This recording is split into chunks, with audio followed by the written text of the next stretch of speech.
Development কাজ নাকি ত্বরান্বিত হচ্ছে না, যেটার থেকে ভিডিও দেয়।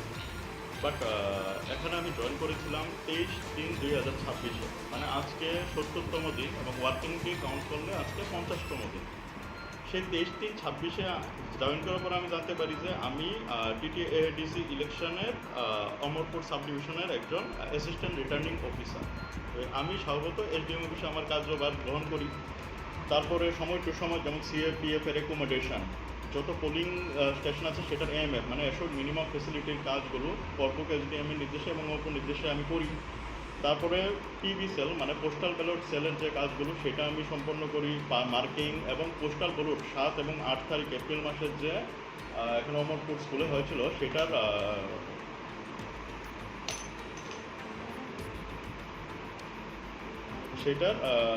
মানে পোস্টাল ব্যালটটা আমিই দেখেছিলাম এবং টিল এই যে বিভিন্ন ট্রেনিং থেকে শুরু করে কাউন্টিং সব কিছু আমি সম্পন্ন করি। আমি বলেছিলাম যে দেখুন আমি জয়েন করেছি, জয়েন করার পর কেউ যদি কোনো প্রজেক্ট অনগোয়িং থাকে আমাকে সেটার যে স্যাংশন মেমো ওয়ার্ক অর্ডার সেটা আমাকে একটু দেখাতে হবে কাউন্ট না কাউন্ট। আমি সেখানের ইনচার্জ, সেখানে লোকাল মানুষ, ওই বাড়িগুলিকে 9টা ফ্যামিলি আছে ওই জায়গাতে, ওই 9টা ফ্যামিলিতে আমি ভিজিট করেছি।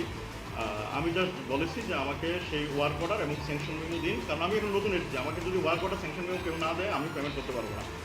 পরে যেটা শুনেছি সেটা কাজে কোনো ওয়ার্ক অর্ডার স্যাংশন মেমো নেই, যেহেতু নেই সেটা তো মানে without approval of the higher authority আমি কিছু করতে পারবো। অমরপুর যে আরডি ব্লকে আইছেন সব পঞ্চায়েতের দায়িত্বপ্রাপ্তরা কি কারণে আইছেন এখানে? আমরা আইছি, আমরা যে আগে বিডিও স্যার আছেন উৎপল দাস, ওনার যাওয়ার পরে থেকে পঞ্চায়েতের উন্নয়ন যে কথাটা উপর একটা উঠছিল শব্দ যে আমরা ত্রিপুরা আমরা এমনকি আমরা রাষ্ট্রপতি পুরস্কারও পাইছি, কিন্তু সেই উন্নয়ন এখন বদ্ধ হয়ে গেছে।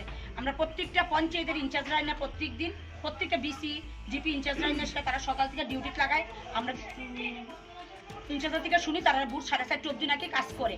তো আমরা পঞ্চায়েতের যত উন্নয়নমূলক কাজ আছে সব বদ্ধ হয়ে রয়েছে এবং আমরা জনগণের কাছে আমরা প্রতিদিন উত্তর জবাবদারি মানে হইতে লাগতেছে। তার জন্য আজকে আমরা তাদের কাছে উত্তর চাইতে আসছি। এই যে আমাদের অমরপুর আরডি ব্লকের যে বর্তমান বিডিও সঞ্জীব দেবনাথ, এখন আপনারা ওনার কাছে কেন আসবেন? এটা কারণ জানতে চাইছি। কিন্তু প্রত্যেকটা পঞ্চায়েতের কোনো না কোনো স্টিমেট দেওয়া রাখছে, তাই এখন অব্দি অ্যাপ্রুভাল দিতে আসছে না এবং আরও বিভিন্ন সমস্যা নিয়ে আমরা জনগণের কাছে উত্তর দিতে লাগতেছে। এবং এমন কিছু পঞ্চায়েত আছে 1 মাস ধরে ইনচার্জ যায় না, তাই না ব্লকে এনে বসাই রাখতেছে, কইতেছে তাই নিয়ে নাকি ইয়ে করে জিপি বিসি ইলেকশনে কাজ করায়। তারপর আমরা আরেকটু শুরু করে শুনতেছি তারা যে আমরা সরকারি যে গাড়ি আছে তাদের বউ নাকি গাড়ি এসে অফিসে পাঠায় শান্তিবাজার। এনে যারা জনপ্রতিনিধি বিধায়ক রয়েছেন বিধায়কের এই বিষয়ে জানেন?